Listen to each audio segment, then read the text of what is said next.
we are gonna waste no time and dive right into this one. This is a T28 ball bearing this time, and it sounds very, very dry in there. So first thing we do, take the actuator off, give you guys a look, do the little wiggle test. I'm sure you can hear that.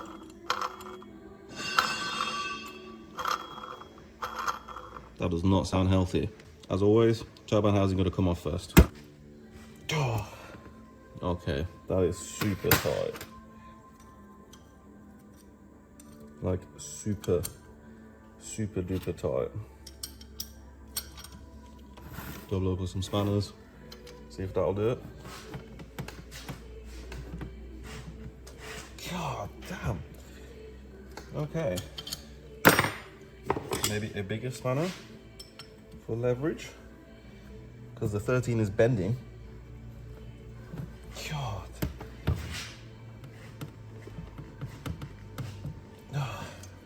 Okay, I don't know who tightened this shit, but this motherfucker is tight.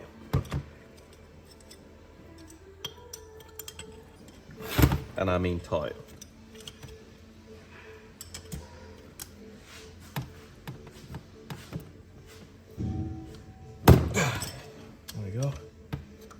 That's one. Oh, surprisingly, that actually hurt my wrist. It was that tight. Get ourselves a bar. Chuck that in there for some leverage when holding. Chuck that in there.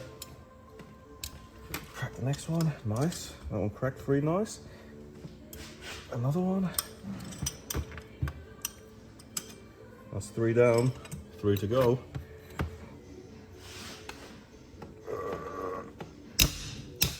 God, oh my God. What the hell?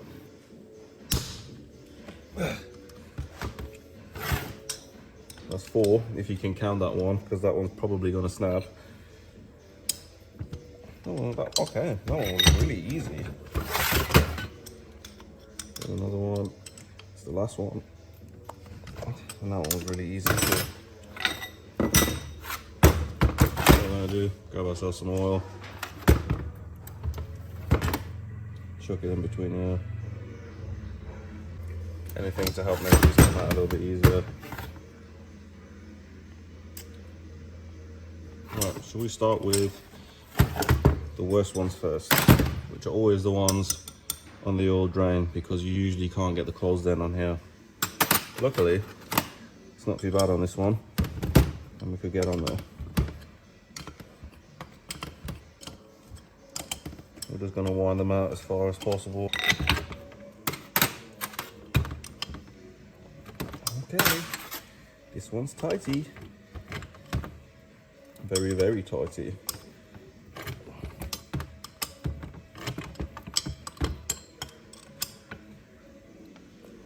Oh, this one's super tighty.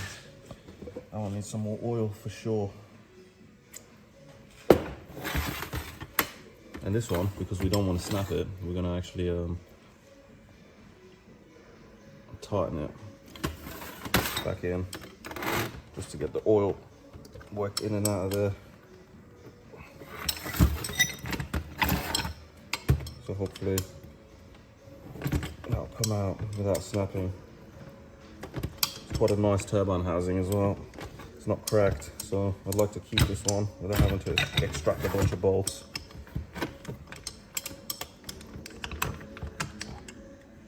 Oh, don't get tight now. Oh no. Oh no, no, no, no. Don't be doing that. Looks like we've got to wind this one back in as well.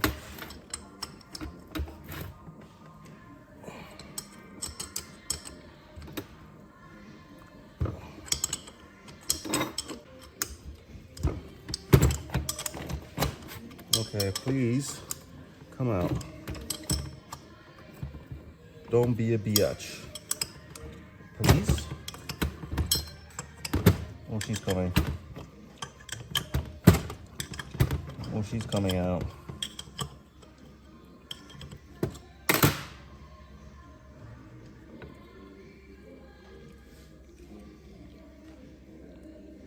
can see why it gets tight. If the camera would like to focus. Yeah, you can see that. Tune up the threads. That's why they get tight. Can you believe it? This was the one that was really super tight. Like, super tight. And it is now coming out with almost no effort. Just working some oil in there, going a little bit back and forth, can do wonders. Okay, maybe not hand tight, I lied. Definitely spanner tight though.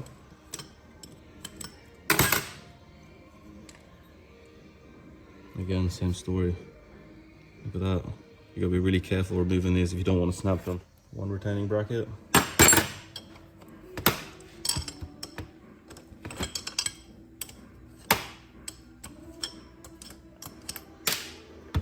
Nice and easy. Got another one. This one's pretty awkward in there. Got all our bolts loose apart from these two under the drain, which can't come out because the housing's in the way. So now we've got to beat it off. Make sure you grab it properly.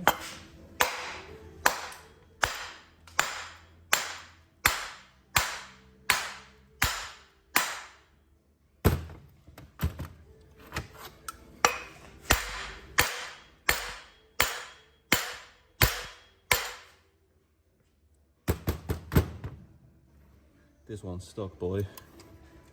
This one's proper stuck. Oh no, it's moving.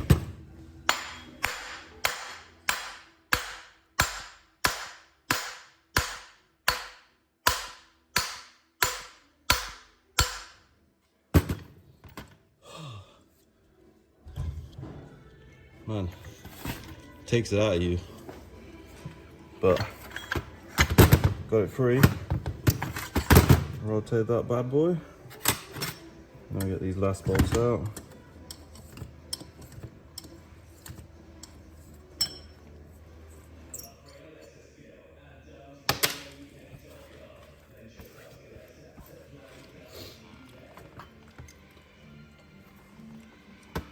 There we go, got our housing off.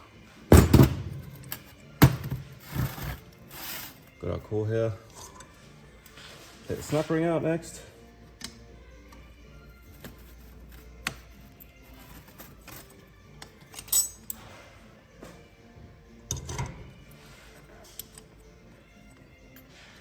Snap ring out. And the core out of the bearing. Not the core out of the bearing housing, core out of the compressor housing. That's it. So the compressor housing side, got our core here. For this one, 13mm nut on the back, 8mm on the front, and probably double up the 8mm with a 10mm.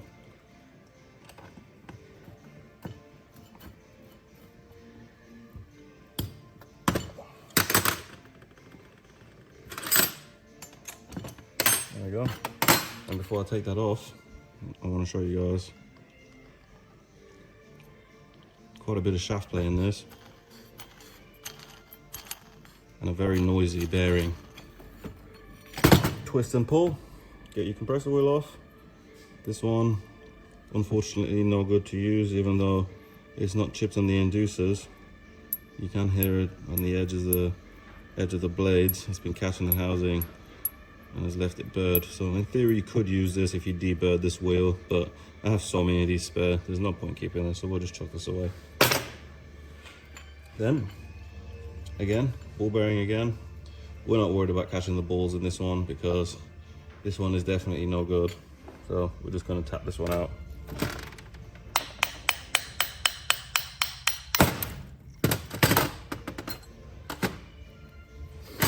Next, seal plate removal.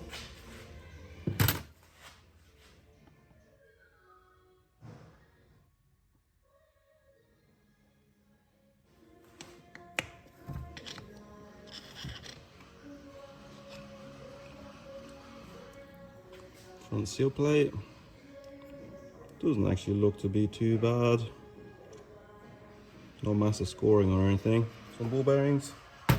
Next, got to remove our bearing cage with a slide hammer.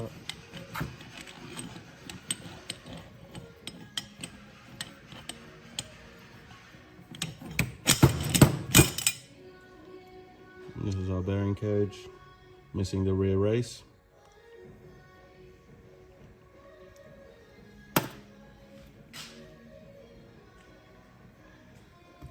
Interesting. Right, you can clearly see, if the camera wants to focus,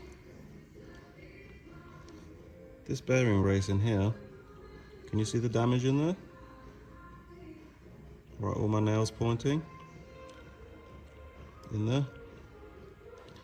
Either because of some foreign material or being oversped.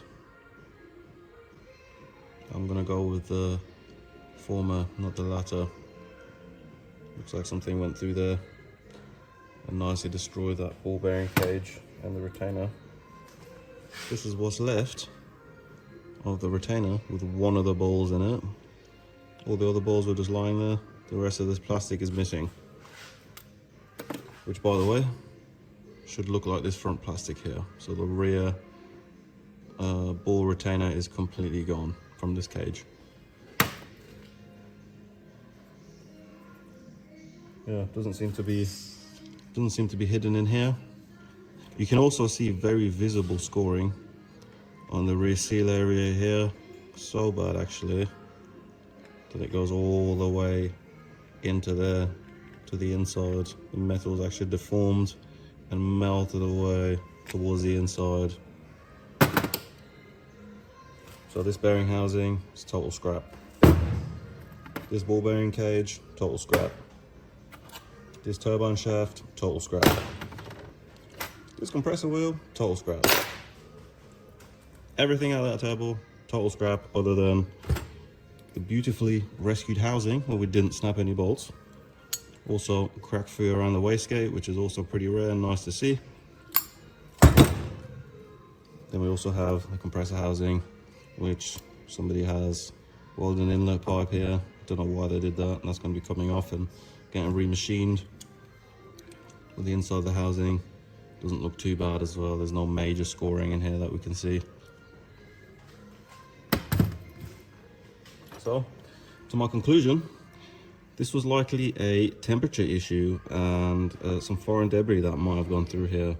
I would most likely go with a temperature issue, being that the rear bearing retainers or the ball retainers is completely missing, and they're only nylon, so they break really easy, especially at high temperatures. So it's possible that this turbo wasn't cooled correctly, and you know, ball bearing turbos really need the water cooling. Looks like this one didn't get it, so looks like this one is completely scrapped, written off, and we got no use for it. So hope you enjoyed. Another scrap turbo for the bin. Maybe I should start giving these pieces away. You're gonna have to let me know. So peace out.